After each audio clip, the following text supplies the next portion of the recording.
의미치료의 이론과 임상, 로고스의 싹이 성장하기까지. 그에게 로고스는 운명이었다. 며칠을 수용소에서 얼쩡거리다 빈으로 돌아왔지만 가족이라고는 달랑 여동생 한 사람만 겨우 살아남았습니다. 프랭클은 친구인 브루노 피터를 찾아갔습니다. 그는 나중에 부수상까지 지낸 인물입니다. 피터는 찾아온 프랭클의 손을 잡고 억지 서명을 시켰습니다. 빈 신경과 폴리클리닉 지원서였습니다. 프랭클은 거기서 25년간 부장 임무를 수행하게 됩니다. 근무가 시작되자 수용소에서 분실한 원고를 복원하는 데 전력 투구합니다. 타이피스트를 셋이나 고용, 맹렬한 속도로 구술을 시작했습니다. 그러는 사이 잠시 자리에 돌아와 그때 일을 회상하며 눈물을 흘리곤 했습니다. 그러나 그의 정신은 명료했습니다. 그래서 출판된 게 의사에 의한 영혼의 치유였습니다. 그리곤 불과 9일 만에 죽음의 수용소에서를 완성했습니다. 처음엔 자기 이름을 넣지 않기로 했지만 내용을 보증하기 위해선 실명으로 해야 한다는 친구들의 설득에 못 이겨 처음으로 빅터 프랭클이란 이름을 사용합니다. 이 책이 팔릴 것이라고는 생각도 안 했는데 웬걸 전 세계 18개국에 번역 출판되고 단숨에 900만 부가 팔려나갔습니다. 워싱턴 국회 도서관에는 미국에서 가장 영향을 끼친 10권의 책으로 전시되었습니다. 1947년 42세가 되던 해에 같은 병원의 간호사 에리와 재혼하는데 그녀는 집필, 출판, 강연 동반 등 그의 왕성한 활동에 절대적인 지원을 합니다. 프랭클은 나치스의 잔악행위는 독일인 전체의 책임이라는 데 반대하고 나섰습니다. 사람 나름이라는 것. 자기가 최후에 수용되어 있던 수용소 소장은 참으로 자비롭고 폭언 한마디 한 적 없으며 자비로 약을 몰래 사다 먹이는 등 참으로 인간적이었다고. 그는 많은 수인들의 도움과 탄원으로 전후 그 수용소 관리인으로 일하게 됩니다. 프랭클은 나치 당원이라고 다 나쁜 사람이 아니라고 주장하며 똑같이 벌을 주는데 반대하고 나섰습니다. 나치 당원이었던 한 교수가 눈물을 흘리며 당신은 어떻게 그럴 수 있느냐고 프랭클에게 물었습니다. 당신은 못하고 나는 할 수 있기 때문이다. 내 눈으로 직접 보았기 때문에 내 말은 설득력이 있지만 당신 말은 변명으로 밖에 들리지 않을 테니 해도 소용없다. 나는 할 수 있고 또 해야 하는 게 내 의무요 책임이다. 극렬파 단체에 의해 맹비난을 받으면서 그는 자기 소신을 굽히지 않았습니다. 프랭클은 어린 시절부터 철학적 사색으로 주위를 놀라게 했습니다. 그는 3살 때 의사가 되기로 결심했습니다. 4살 때 인간의 실존적 고뇌를 자각했으며 중학교 때 정신의학을 공부하기로 결심합니다. 15세에 대학에서 철학 강좌를 강의합니다. 그는 이쯤 벌써 의미치료는 완성되었다고 수레합니다. 그는 타고난 정신과 의사입니다. 10대에 이미 의미치료의 기초가 마련되었다고 하니 그의 깊은 정신성에 감탄을 금치 못합니다. 한마디로 그는 세기의 천재입니다. 이때부터 그는 프로이드, 아들러, 세라 등과 편지로 교류하기 시작. 그의 원고는 프로이드가 주최하는 국제정신분석저널에 실리기도 했습니다.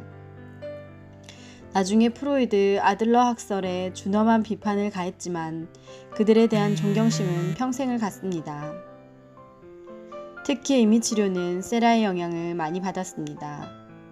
그 외에도 당시 실존 철학으로 유명한 하이데거, 야스퍼스, 빈스방거, 마르셀 등과 교류하였으며 그들과의 대담 후 다음과 같은 감상을 남겼습니다.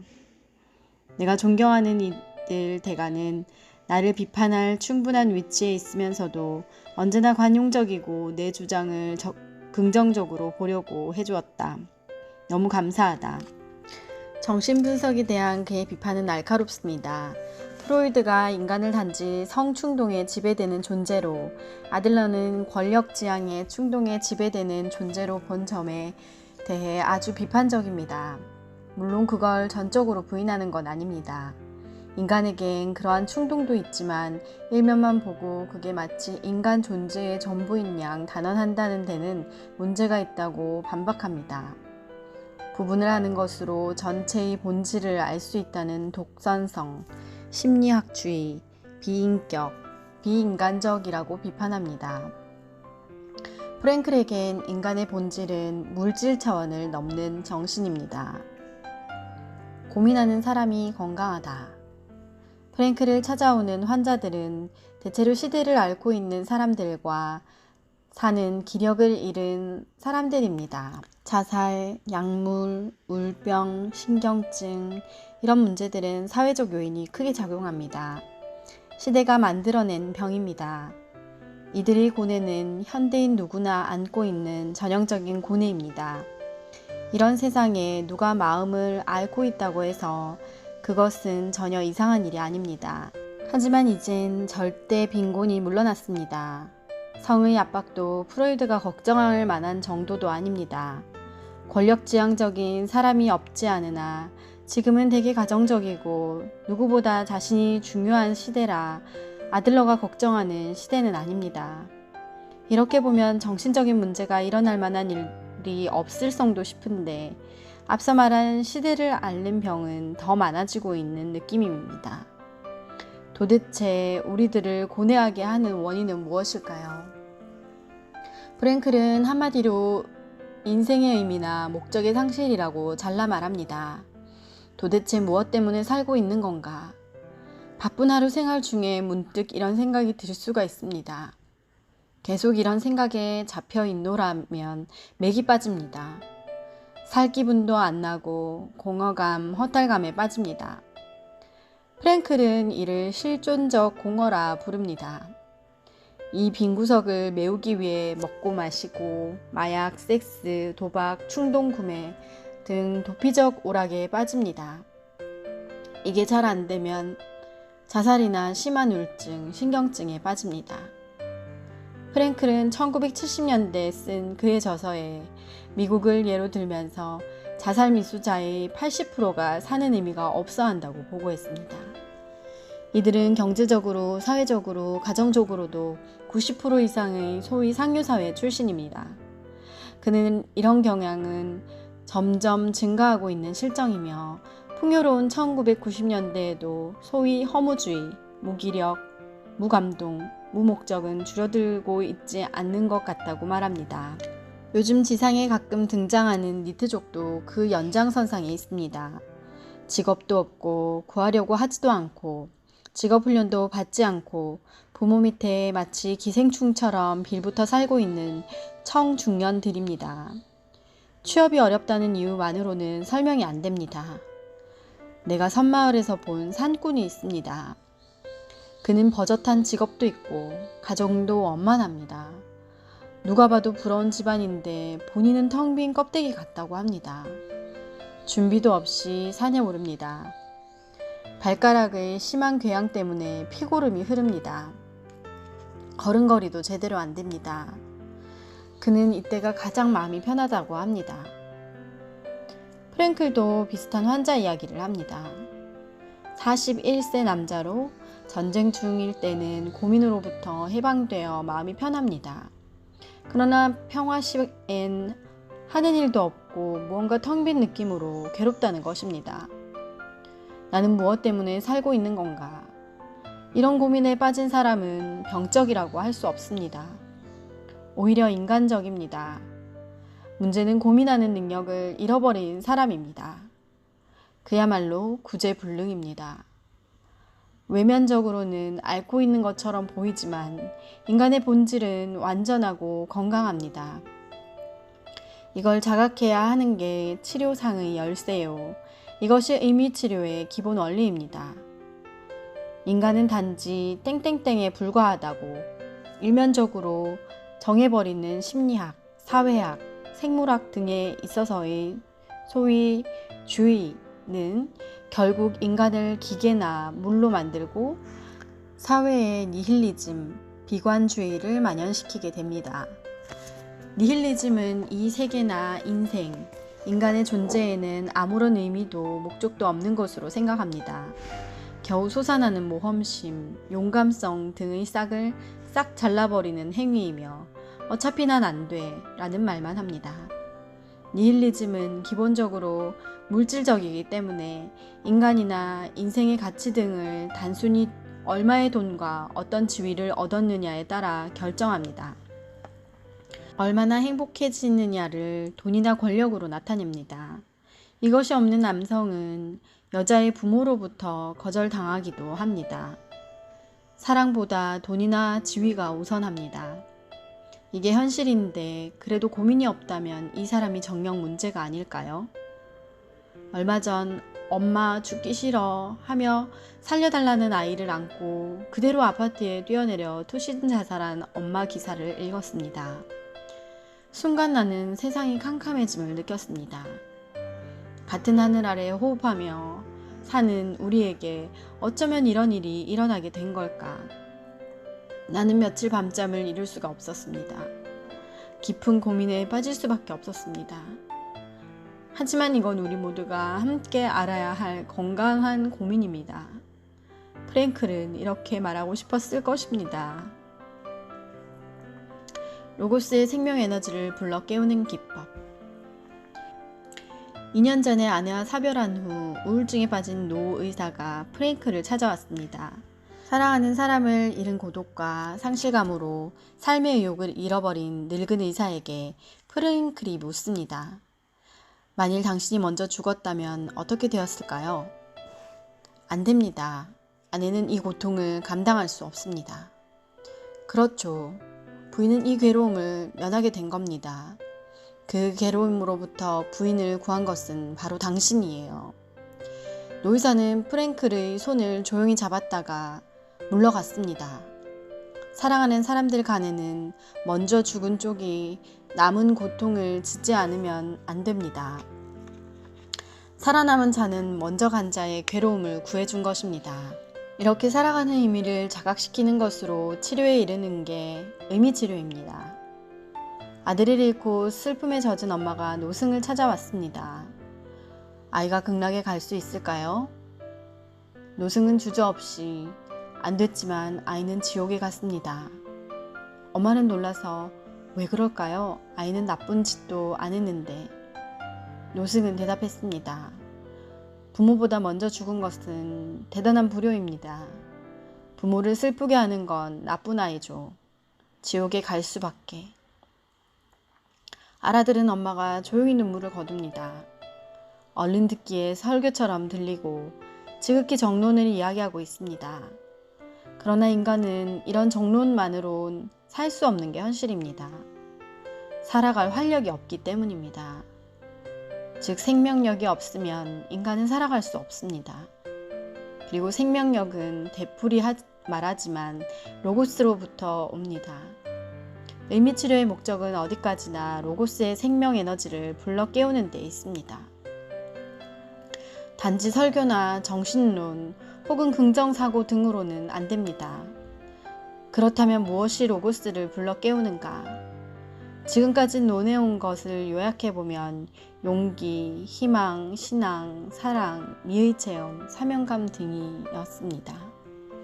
수용소에서 살아남은 자는 이를 통해 로고스를 불러 깨워 살아갈 활력을 환기시킨 것입니다. 이것이 프랭클이 이야기하는 의미입니다. 의미가 로고스를 불러 깨우는 것입니다. 의미치료라는 의미를 통해 로고스를 각성시켜 생명 에너지를 충전시키는 기술입니다. 그런데 이런 의미에는 책임이 따릅니다. 이게 중요한 점입니다. 아내를 잃고 절망한 나머지 자살 기도로 입원한 초로의 남성과의 대화입니다. 내가 자살을 되풀이하지 않는 것은 아내 비석을 세워야 할 책임이 있기 때문입니다. 그 외에 다른 책임은 없습니까? 나에게 있어 모든 건 무의미하고 공허합니다. 그러나 이미 존재하지도 않은 죽은 자를 위해 비석을 세운다는 현실적인 실용성이나 목적성이 없는 것에는 책임을 느끼면서 죽은 자를 위해 살아야 하는 책임은 느끼지 못합니까? 남자는 순간 하는 자각이 생겨 어떻게든 살아야 한다고 결의를 합니다. 그의 내면에 무슨 일이 일어났을까요? 이 남자는 비석을 세우는 건 사랑하는 아내를 위해서라고 믿어왔습니다. 그것은 사랑의 표현이요. 그녀가 좋아해줄 행위라고. 그러나 냉정히 생각하면 그녀는 더 이상 존재하지 않기 때문에 비석이 무슨 의미가 있을까? 프랭클이 이런 지적을 암시했을 때 이 남성은 어떤 내적 지각을 경험한 것입니다. 그것은 육체가 존재하지 않아도 그 실존적 본성을 느낄 수 있다는 일종의 확신이며 직감입니다. 프랭클의 수용소 시절 아내의 환영을 보면서 그 존재의 기운을 생생하게 느낀 체험을 생각해 보십시오. 그녀는 지금 어딘선가 그 실존적 본성으로 살아있고 자기 일을 지켜보고 있습니다. 비석을 세우면, 즉 그녀에 대한 사랑을 표현하면 그녀가 좋아해 줄 것입니다. 육체는 존재하지 않아도 그녀에 대한 사랑의 표현은 결코 무의미한 건 아닙니다. 그건 곧 감각입니다.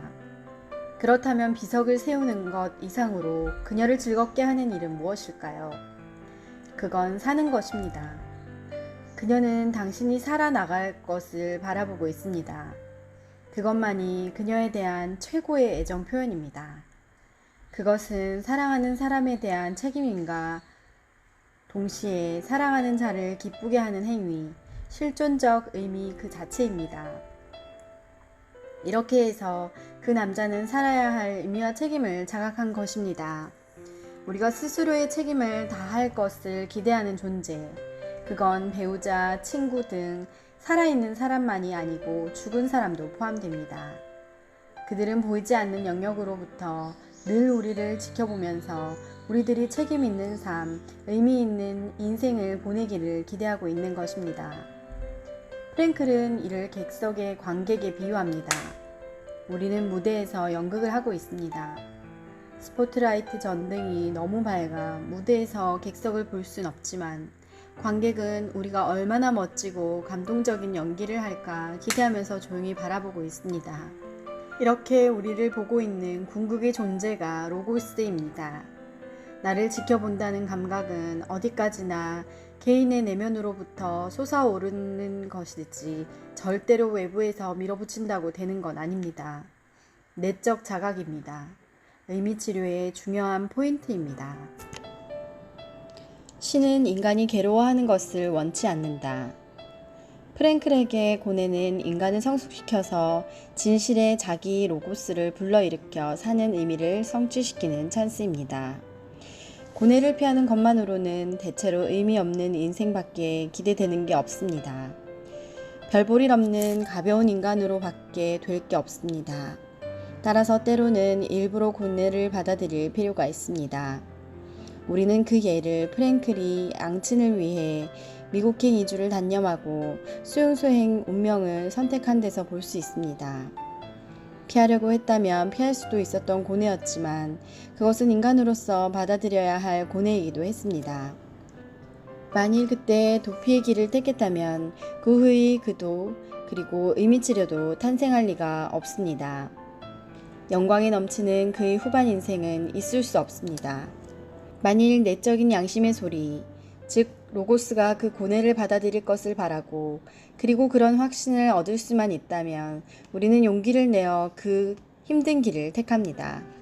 그것은 장기적으로 반드시 행복의 땅으로 이끌 게 틀림없기 때문입니다. 그렇다 해도 괜히 괴로울 필요는 없습니다. 의미 없는 고통은 가급적 피해야 합니다. 가령 수술을 하면 나을 병인데 이를 거부해서 괴롭거나 모르핀을 거부해서 너무 아픈 경우 등은 의미가 없는 일입니다. 고뇌는 어디까지나 성장의 기회이며 수단이지 목적은 아닙니다. 고통을 목적으로 한다면 가학성이 됩니다. 이것은 아무 의미도 없습니다. 인간이 의미도 없는 고통을 알아야 할 이유는 없습니다. 다만 피할 수 없는 고통이 찾아온 경우에 한해서만 고뇌는 비약의 도약대가 되어 주어진 과제는 비로소 의미를 가질 수 있게 됩니다. 그런데도 우리는 고뇌에 자기 처벌이라는 잘못된 의미를 줄 때도 있습니다.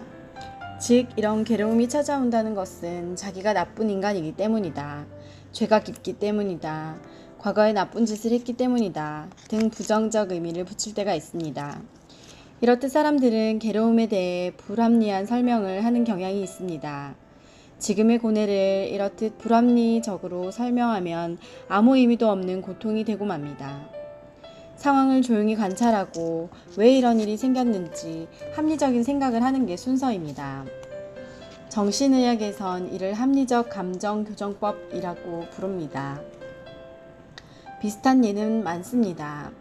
내 신앙심이 깊지 못해서 어릴 적 가게 연필을 훔쳤기 때문 등의 엉뚱한 해석을 할 때가 있습니다. 그러나 이런 자기 처벌적 의미 부여는 결국 자기 죄를 깨끗이 씻으려는 괴로움 자체가 목적이 돼서 마조이즘과 다를 바 없이 됩니다.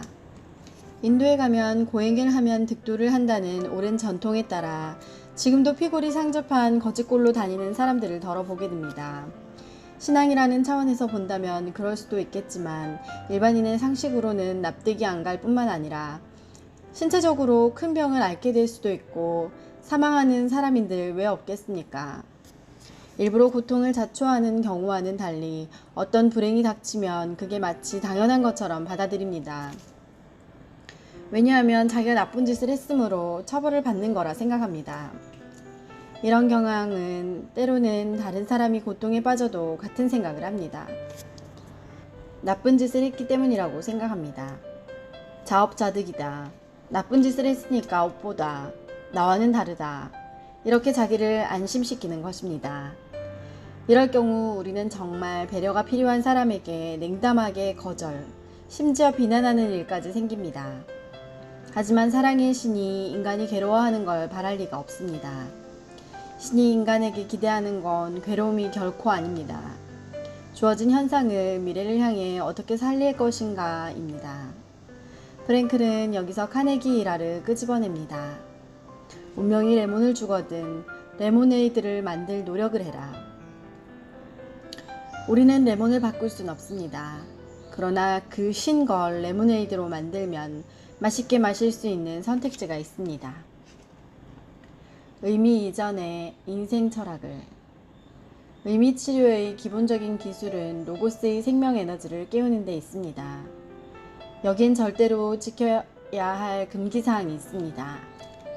앞장에서도 지적했지만 행복을 추구할수록 달아난다는 사실을 명심할 일입니다. 인간의 본성은 즐거움을 추구하는 데 있습니다. 그러나 여기엔 절제가 있어야 합니다. 더 하는 욕심이 발동하면 행복도 멀리 달아납니다. 이게 행복의 역설입니다. 행복해지고 싶다. 자기 실현에서 나를 빛내보고 싶다. 인간의 욕망이란 끝이 없습니다. 그런 욕망이 바탕에 깔려있는 한 설령 그게 이루어졌다 하더라도 계속 뭔가 모자라는 느낌은 가시지 않습니다. 우리는 어떤 상태에 있는데 그 결과가 절로 자연 발생적으로 찾아오는 게 행복입니다. 그럼에도 불구하고 우리는 어릴 적부터 행복의 조건을 쌓아가면 행복해질 것이라는 사슬에 묶여 있습니다. 도대체 왜 현대인은 여기서 풀려나지 못할까? 하나는 과한 욕심이고 또 하나는 기본적 인생 철학의 원인이 있습니다. 뭔가 첫 단추를 잘못 끼운 탓이라는 게 프랭클의 지론입니다.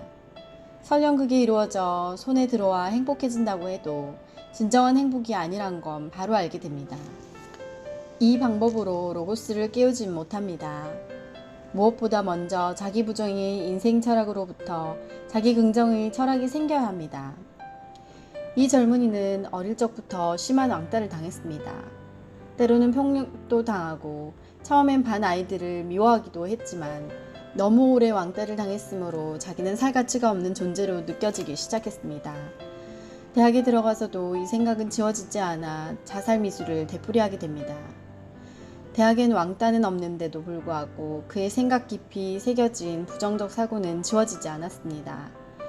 이젠 아이들이 아니라 자기가 자기를 괴롭히고 있는 것입니다. 이 여성은 유부남과 연애 중입니다. 그러나 걸핏하면 남성이 폭력을 행사했습니다. 그런데도 이 남자를 떠나지 못합니다. 남성의 지배성, 폭력성으로 괴로워하면서도 그렇게 속박된 자기에게 만족을 느끼고 있었습니다. 이 남자를 이대로 사랑해봐야 절대로 행복해질 수 없다는 건 잘 알고 있으면서 못 헤어지는 건 어딘가 그런 관계에 만족하고 있기 때문입니다. 어떻게 그런 생각을? 자기는 행복해질 수 없는 여자라는 확고한 인생 철학이 있기 때문입니다. 이런 기본적 철학이 고쳐지지 않는 한 이 여성의 불행은 계속될 수밖에 없습니다. 나는 행복할 가치가 없다 해서 행복할 가치가 있는 인간으로 인생 철학을 갖게 하는 게 치료의 전부입니다. 가치를 실현하려면 우리 모두는 의미 있는 삶을 기원합니다. 그러나 어떤 게 의미 있는 삶인가는 사람마다 다릅니다. 돈벌이가 인생의 의미라는 사람도 있고 세계 기록을 세우는데 전 인생의 의미를 거는 운동선수도 있습니다. 그러나 의미치료에서 말하는 의미란 어디까지나 로고스를 각성시켜 그것에 의해 생명력을 불러일으키는 것입니다. 그렇다면 도대체 어떤 의미가 로고스를 각성시킨다는 뜻인가? 지금까지 단편적으로 고찰한 것으로는 희망이나 소망, 사명감이나 책임감, 사랑이나 아름다움의 체험 등이었습니다. 프랭클은 그런 의미에서 가치라는 말을 사용, 세 개의 영역으로 나누어 설명합니다. 창조가치. 창조적인 일을 통해 얻어지는 의미, 유형이든 무형이든 가치 있는 무언가를 창조하는 행위, 즉 일, 육아, 교육, 예술활동이나 학문, 사업이나 봉사활동에 몰두함으로써 사람은 로고스를 각성시켜 생명에너지를 충족시킵니다. 같은 일을 해도 할 수 없이 한다는 것과 이건 내가 해야 되는 일, 의미 있는 일이다 라는 생각으로 하는 일은 아주 다릅니다. 포자의 경우 일을 한다는 건 창조가치의 실현입니다. 이를 단지 생활의 수단으로 생각하지 말고 이를 넘어 귀중한 창조가치 실현의 기회로 생각한다면 얼마나 보람차고 의미 있는 일인가요? 인생의 많은 시간 일을 해야 되는데 이를 단지 생활 수단으로 생각한다면 너무 아깝지 않습니까? 프랭클은 목숨보다 소중한 원고를 빼앗겼을 때만큼 시리에 빠진 적이 없었습니다. 하지만 그는 역시 강했습니다. 이대로 수용소에서 죽을 순 없다. 학자로서 내 학설을 세상에 남기려면 살지 않으면 안 돼. 이게 그의 죽음의 구렁에서 구해낸 창조가치의 실현입니다. 그는 동료들이 몰래 준 연필, 종이 몇 장으로 다시 창작에 몰입했습니다. 이것이 그가 살아야 하는 의미였고 살아남을 수 있는 힘이 되어주었습니다. 평범한 청년이 묻습니다. 프랭클 선생님, 당신은 대학자로서 유명한 책을 쓰는 위대한 일을 하시니 창조가치를 말할 수 있지만 내가 하는 일은 아무나 할 수 있는 일인걸요. 거기에 무슨 의미며 창조가치를 실현할 수 있겠어요. 프랭클의 논지는 이 점에서 분명합니다. 창조가치의 중요한 건 일의 내용이나 크기와는 상관이 없습니다. 그 사람이 자기에게 주어진 일을 얼마나 정성을 기울여 하는가, 자기 사명이 미치는 범위를 얼마나 충족시키고 있나에 달려 있습니다. 어떤 일이든 그에게 주어진 일, 그리고 그가 하기를 기다리고 있는 일입니다. 각 사람에게 주어진 일은 그 사람만이 해야 할 일이며 그만이 할 수 있는 일입니다. 당신은 손님에게 맞는 최고의 천을 골라 최고로 잘 맞는 양복을 지어 그를 즐겁게 해주고 있습니다. 그보다 더 귀한 창조적인 일이 어디 있겠어요. 화장품을 파는 점원도 마찬가지예요. 손님에게 어울리는 화장품을 골라 그를 매력적인 여성으로 가꾸는 일, 대단히 창조적인 일입니다. 누구나 할 수 있는 별것 아닌 일에도 그 일이 원래 갖고 있는 가치를 찾아냄으로써 같은 일에도 보람을 느낄 수 있게 됩니다. 같은 직장에서 저쪽 방 과장은 차를 끓여오는 것을 누구나 할 수 있는 일로 생각하고 여직원에게 칭찬하거나 감사하다는 인사도 안 했습니다. 옆방 과장은 그건 아무나 할 수 있는 일이 아니다. 차를 골라 정성껏 끓인다는 건 대단한 가치가 있는 일로 칭찬, 감사를 했습니다. 얼마 후 저쪽 방 직원은 사표를 내고 퇴사해버렸습니다. 창조 가치는 일의 내용이나 크기에 관계없습니다. 자신에게 주어진 일에 진심을 담아 자기 사명이 미치는 범위를 어디까지 충족시키느냐가 열쇠입니다. 어떤 일이든 그 일은 그에게 주어진 일, 그가 해내기를 기다리고 있는 일이기 때문입니다. 양복 맞춤 일도 창조가치요. 화장품 파는 일도 마찬가지입니다. 창조가치 실현을 구체화하기 위해 각 항목마다 몇 가지 질문이 있습니다. 당신이 하고 있는 일에는 어떤 가치가 있나요? 일에 보람이 있나요? 그 일은 누구에게 도움이 되었나요? 그 일은 당신 생에 걸쳐 일관된 테마가 있나요? 창조 가치를 실현하기 위해 앞으로 하고 싶은 일은 무엇인가요? 2. 체험 가치.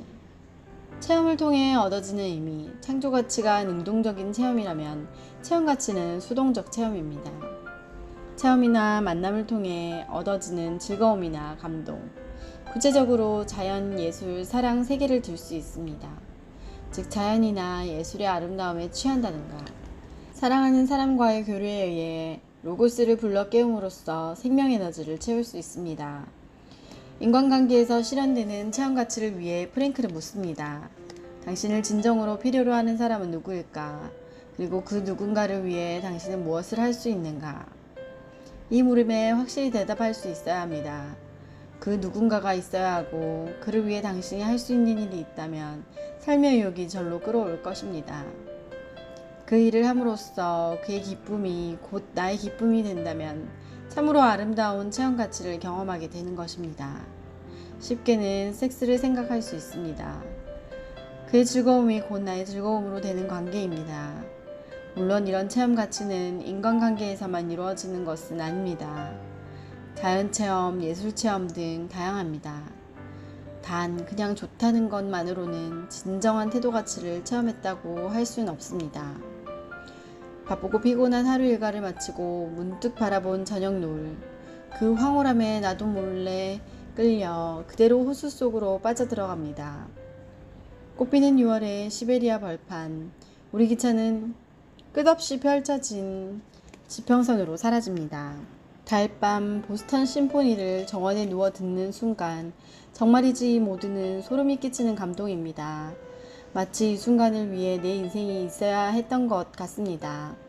이런 지고의 체험은 어디서나 쉽게 할 수 있는 일도 아닙니다. 이 순간을 위해서라면 죽어도 좋겠다는 절대 체험입니다. 그야말로 무아지경에 빠집니다. 음악과 내가, 자연과 내가 하나가 되는 순간입니다.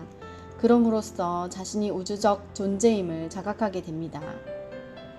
당신의 체험 가치를 발견하기 위한 노트. 당신이 평소 별 생각 없이 만나는 사람과의 관계 속에 실은 대단한 가치가 있을 수 있습니다. 당신의 경우는 어떤가 생각해 보세요.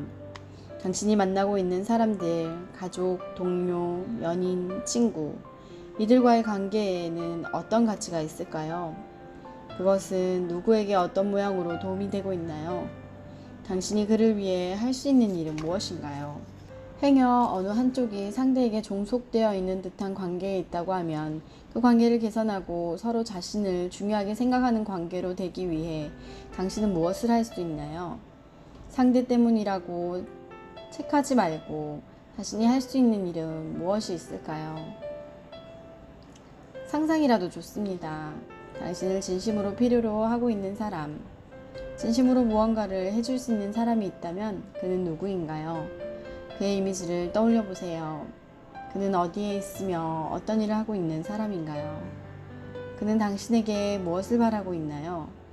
당신은 그를 위해 무엇을 할 수 있나요? 3. 태도 가치. 운명 고뇌에 대해 모범적 태도를 취함으로써 얻어지는 의미. 창조 가치나 체험 가치로 얻어질 수 없는 절망적 상황에도 모범이 되는 생각이 솟아나는 고결한 태도를 취함으로써 달성되는 의미입니다. 그러나 태도 가치를 이야기란 쉽지 않습니다. 여기엔 프랭크 철학의 진수가 포함되어 있어 그 자신도 여러 각도에서 논하고 있습니다. 그가 자주 말하는 이 사람을 예로 들어 보겠습니다. 광고 디자이너인 젊은 남성은 악성 척수 종양으로 수족이 마비, 디자이너로서의 활동을 못하게 됩니다. 이 시점에서 창조가치 추구는 끝납니다.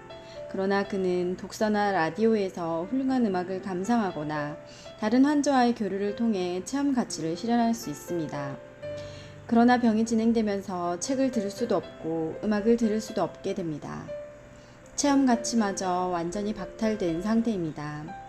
결국 최후를 만나게 된 날, 그는 주치 프랭클에게 부탁합니다. 고통을 줄일 모르핀을 지금 주세요. 그러면 밤중에 선생님을 안 깨워도 될 테니까요. 프랭클은 주위 사람에게 폐를 끼치지 않으려는 그의 태도를 높이 평가합니다. 이게 태도 가치입니다. 프랭클은 이렇게 매듭짓고 있습니다. 그가 아프지 않았더라면 세계가 놀랄 창조를 했을 것이다. 죽음을 눈앞에 둔 그가 보여준 배려적 태도는 칭찬받아 마땅하다. 하지만 이런 의미의 실천으로 정말 로고스가 눈뜰 수 있을까? 태도 가치에는 이런 의문이 생길 수 있습니다. 창조 가치나 체험 가치는 그 자체가 즐겁고 충실한 것이라면 어떤 의문도 생겨날 리 없습니다. 의미 등을 물을 필요도 없을 정도로 즐거움에 몰두될 수 있습니다. 그러나 태도 가치에선 자기가 괴로워도 모범적이고 고결한 행위를 실천한다는 것은 그리 쉬운 일이 아닙니다. 위선일 수도 있고 과시일 수도 있습니다. 마음바닥에도 무리라는 생각이 들 수 있습니다. 이런 상황이라면 로고스가 각성될 리 없습니다. 역시 자신이 즐거움에 넘치지 않는 한 진정으로 마음 바닥부터 태도 가치를 실행하기는 어려울 것입니다. 모범적으로 괴로움을 참고 견디며 모범적으로 죽는다는 건 불가능에 가까운 일입니다. 여기서 의미란 도대체 무엇인가를 다시 한번 생각해 보지 않을 수 없습니다. 반복하지만 프랭클이 말하는 의미란 로고스를 각성시키는 그 무엇인가입니다. 창조행위라던가 자연사랑, 미의체험이 바로 의미라는 것. 그러면 왜 이런 의미에 의해 로고스가 눈떠질까요? 앞에서도 언급했지만 진실로 의미 있는 행위에 몰두하고 있을 때 우리는 거기에 의미가 있는가를 묻지 않습니다. 사람은 그럴 때 자기를 잊고 대상과 하나가 됩니다. 가치 있는 일에 열중하고 있을 때, 사랑하는 사람과 교류하고 있을 때, 아름다운 자연이나 훌륭한 예술에 접하고 있을 때 사람은 자기 자신을 잊어버립니다. 즉 무아의 경지에 빠져 있습니다.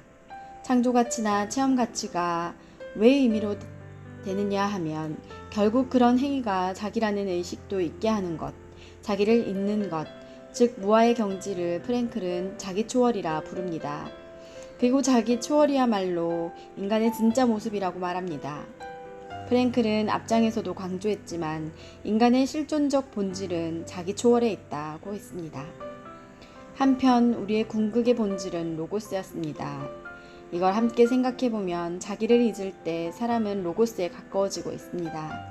이것이 로고스의 각성입니다. 로고스는 자기를 잊어버릴 때, 자기는 대상과 일체가 될 때 거기에 녹아 들어갑니다. 자기가 없기 때문에 대상을 이용한다는 의식이 없습니다.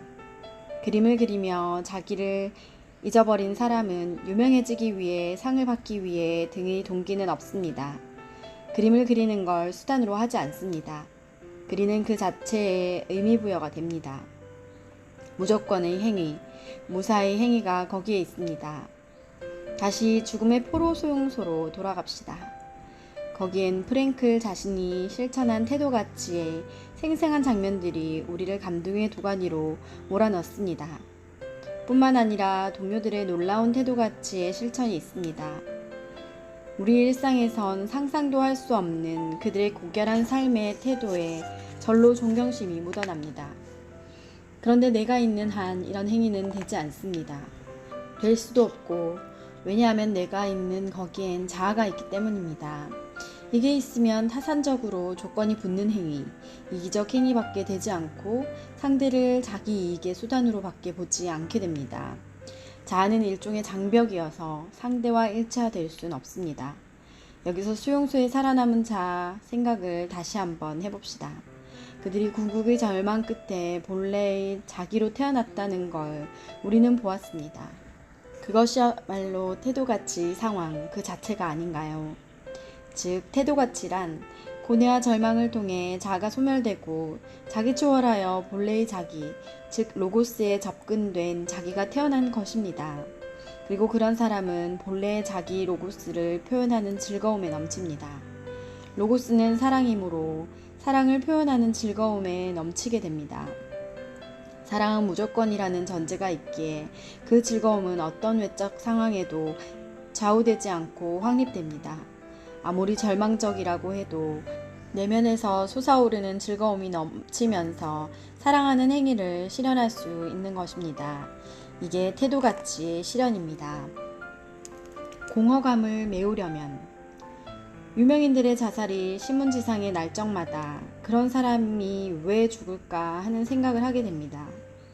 여기서 말하는 그런 사람이란 사회적으로 성공한 사람입니다. 재벌이 되었다거나 사회적 지위가 높은 사람, 요즘 연예계, 스포츠계의 이름을 날리는 아이돌, 누구나 부러워하는 소위 인기인들입니다. 그런 사람들이 왜 그런 극단적인 선택을 하는 걸까? 우리네 상식으로는 이해가 안 됩니다. 그렇게 못돼서 앙탈난 사람, 그렇게 못되었기에 절망이 늪에서 허우적대는 사람, 신문엔 안 나지만 이런 사람들도 자살을 합니다. 그런데 주위 사람들은 이들의 죽음엔 납득이 가는 반응들입니다. 그렇게 힘든 형편이라면 죽을 수도 있겠다는 생각입니다. 우리는 여기서 사회적 성공, 행복에 대해 다시 한번 생각해 보게 됩니다. 이 점에서 프랭클의 논조는 아주 분명합니다. 인생의 행복과 성공을 좌표로 그려 설명하고 있습니다. 충족이란 정신적 충실감이요. 절망은 실존적 공허감 상태입니다. 이걸 보면 외적 성공이나 실패에 관계없이 충족하는 사람도 있고 절망하는 사람도 있습니다.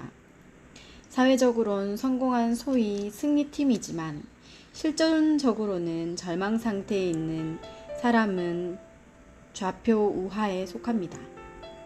사회적으로 실패한 소위 패배자여도 실전적으로 충족한 사람은 좌표의 좌상에 속합니다. 지위나 부가 있는 사람이 공허감으로 고민에 빠지거나 노이로제에 걸려 자살하는 비극이 일어나는 건 수직좌표가 절망에 위치하기 때문입니다. 이것은 행복과는 거리가 멉니다. 이렇게 보면 행복을 결정하는 기준이 되는 건 수직축이 아닐까라는 생각이 듭니다. 우리는 성공만 하면 충족된다고 잘못 생각하고 있습니다. 인간의 본성이 의미를 추구하는 존재라는 걸 생각한다면 외적 성공의 수평축이 아니고 정신적 충실도의 수직축에 무게를 두는 쪽이 참으로 가치 있는 인생을 보내는 게 아닌가 하는 생각이 듭니다. 인생은 연극이다. 명배우가 왕이 되기도 하고 거지가 되기도 한다. 셰익스피어가 남긴 말입니다.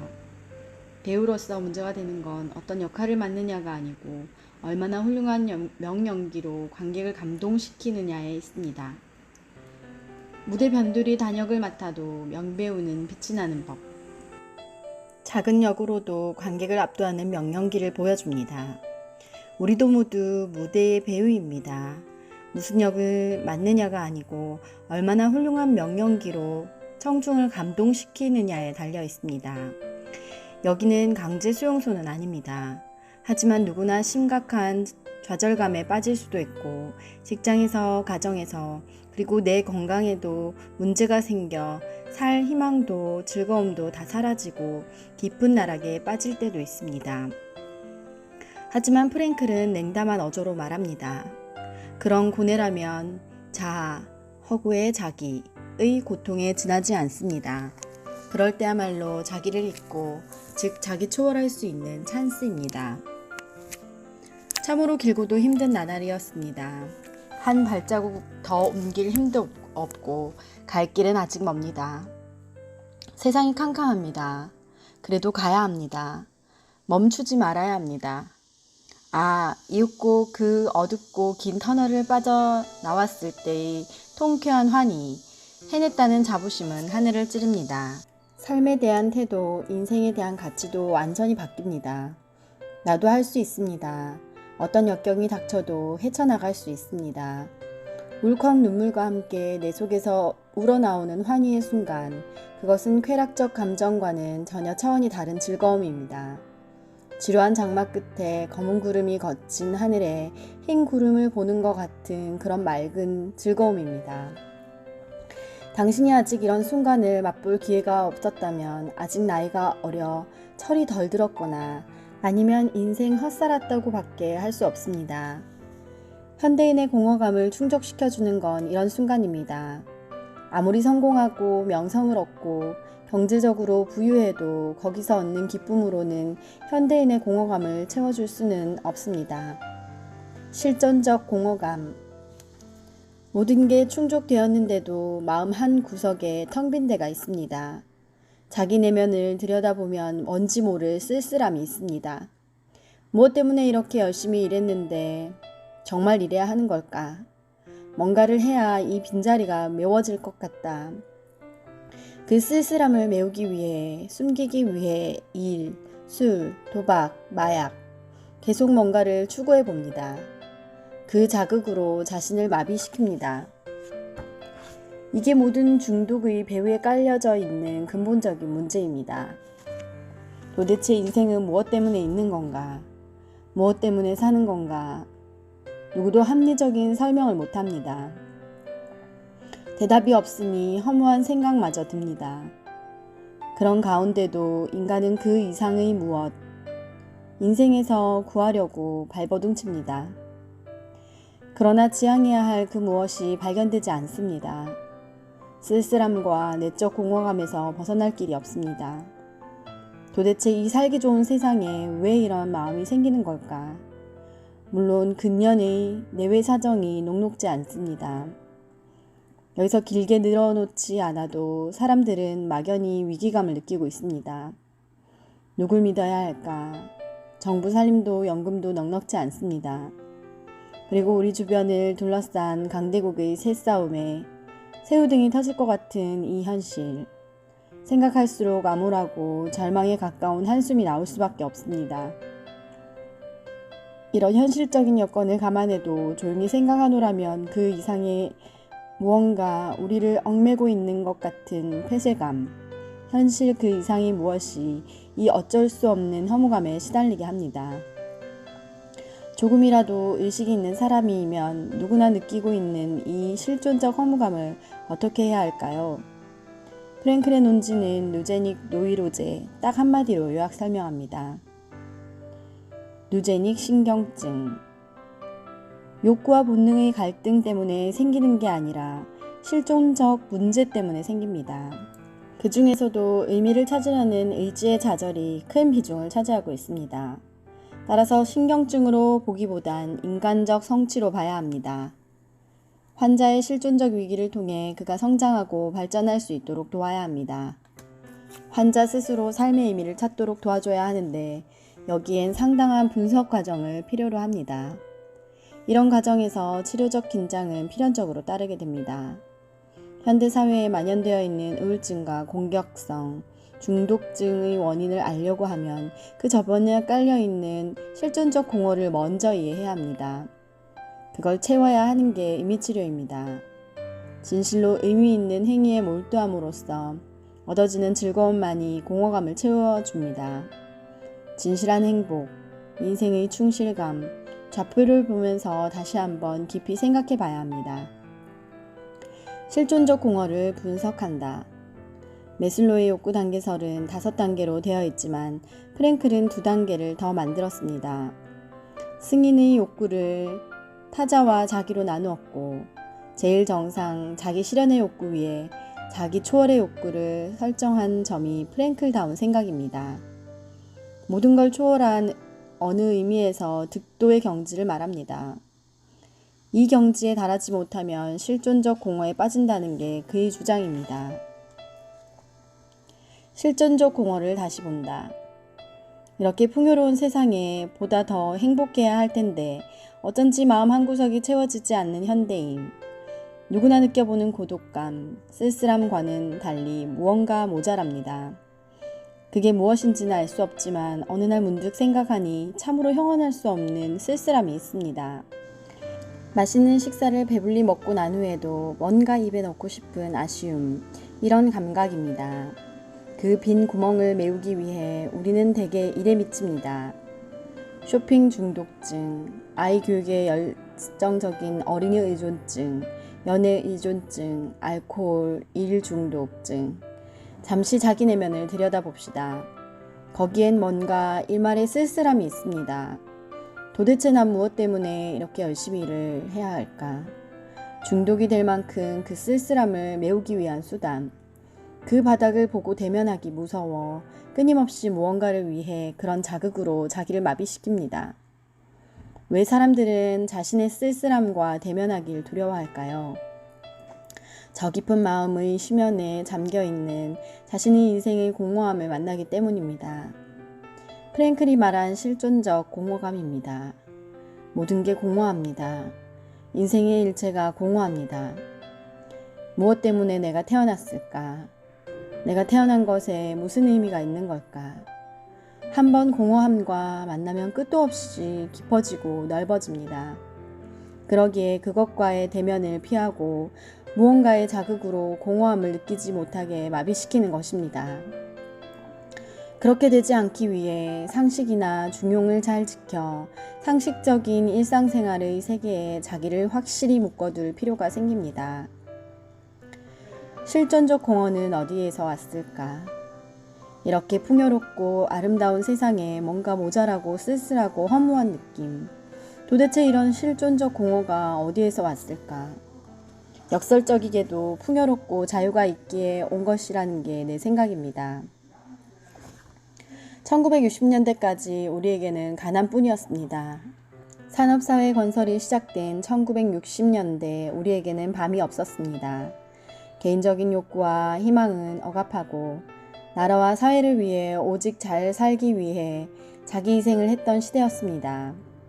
차츰 살기가 좋아지면서 마이카, 마이홈, 그리고 해외여행이 꿈이었습니다. 열심히 공부해서 인류대, 인류회사, 이게 꿈이요 희망이었습니다. 그러나 이런 절실한 꿈이 차츰 별 노력 없이 이루어지게 되면서 이런 자기 자신의 개인적 욕구가 우선이 되었습니다. 88 올림픽을 전후해 고도 경제 성장이 마무리되면서 1990년대 처음으로 감원 바람이 불기 시작했습니다. 서민도 풍요를 실감하게 되면서 이제 회사나 나라를 위해서가 아니고 자기 개인을 위한 주장이 강해졌습니다. 차와 해외여행이 꿈이었던 빛나던 시대는 마감되었습니다. 물적 풍요는 작은 노력으로 쉽게 얻을 수 있게 되었습니다. 이젠 자기다운 자기를 중시하는 미이즘, 자기중심주의, 이 고개를 들기 시작합니다. 몇 차례 경제 위기를 겪긴 했지만 그래도 개인을 위해서라면 노력하는 에너지는 남아 있었습니다. 20세기가 시작되면서 풍요는 당연한 것이 되었고 무언가를 위해서 악착같이 노력하고 투쟁하는 시대도 마감되고 무난함을 지향하는 세대가 탄생됩니다. 공무원 지망자가 갑자기 늘어난 게 이런 시대상을 잘 반영해 줍니다. 그렇게 열심히 노력해서 인류대를 낳았지만 취업문이 좁습니다. 노력의 대가나 보상이 따로 없으니 희망도 가능성도 없는 언제나 같은 일상의 되풀이입니다. 너무 많은 자유를 어떻게 해야 할지 모릅니다.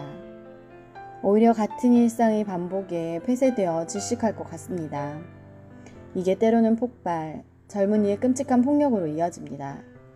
될 대로 되라지. 맥이 빠지고 힘이 빠집니다. 이게 실존적 공허의 시대가 된 배경입니다. 운명은 바꿀 수 있다. 운명이 정해진 대로 흘러간다. 이런 수동적 태도로 사는 사람도 많습니다. 물론 운명은 운명으로 그대로 받아들이되 그 운명을 긍정적 의미로 받아들일 수 있는 전향적, 긍정적, 적극적인 태도가 중요합니다. 창조가치, 체험가치 양쪽을 다 할 수 없어도 자신의 운명에 직면하면서 고뇌함으로 해서 인생을 의미 있는 것으로 만들 수 있습니다.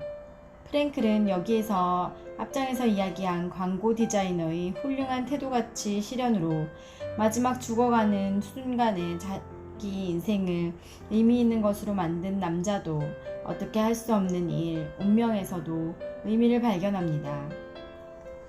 부정을 긍정으로 역전의 발상, 그리고 그 역전을 가능케 해주는 절대적 인생 긍정의 철학이 프랭클 심리학의 진수입니다. 당신에게는 바꿀 수 없는 운명이 있나요? 용모, 스타일, 재능, 운동신경, 가계, 양친, 병, 장애, 가능하면 바꾸고 싶지만 안 되는 것, 그런 게 있다면 무엇인가요? 써보세요. 당신은 그 바꿀 수 없는 무엇인가에 대해 지금까지 어떤 태도를 취했나요? 긍정적으로 받아들였나요?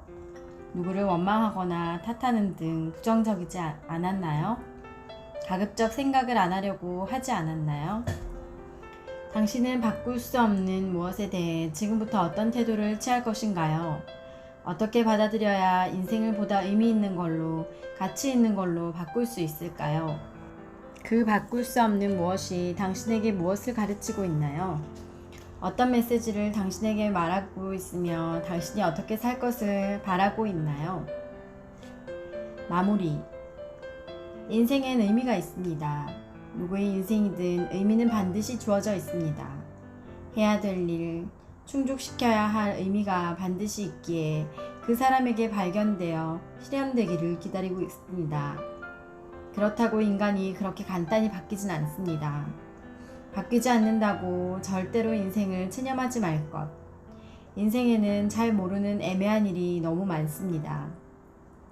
기회가 올 때까지 인내심을 갖고 기다려라. 그걸 하느냐 못하느냐가 갈림길입니다. 그리고 또 한 가지, 전기가 왔을 때 잘 잡아라. 멍청하게 있지 말고 그 전기를 어떻게 받아들이고 어떻게 해석해야 할 것인지 이 책자에 모든 게 담겨 있습니다. 다음은 기다려도 안 오더라. 인생의 의미가 있다고? 이렇게 안 믿는 사람에게 주는 충고입니다. 하긴 당신은 지금 그대로도 좋다. 아무것도 안 해도 돼. 왜냐하면 아무것도 안 해도 당신 인생엔 이미 의미가 주어져 있기 때문. 당신이 사는 의미를 발견 못했대도 계속 당신에게 그 의미를 보내고 있다. 그리고 그건 달아나지도 소멸되지도 않고 언제나 거기 그렇게 있다. 언젠가 발견되기를 기다리고 있다. 안 보여도 오케이. 당신 방 안에 이미 있습니다. 죽기 전 어느 날 그랬구나. 내가 이것 때문에 살았구나 하는 순간이 찾아올 것입니다.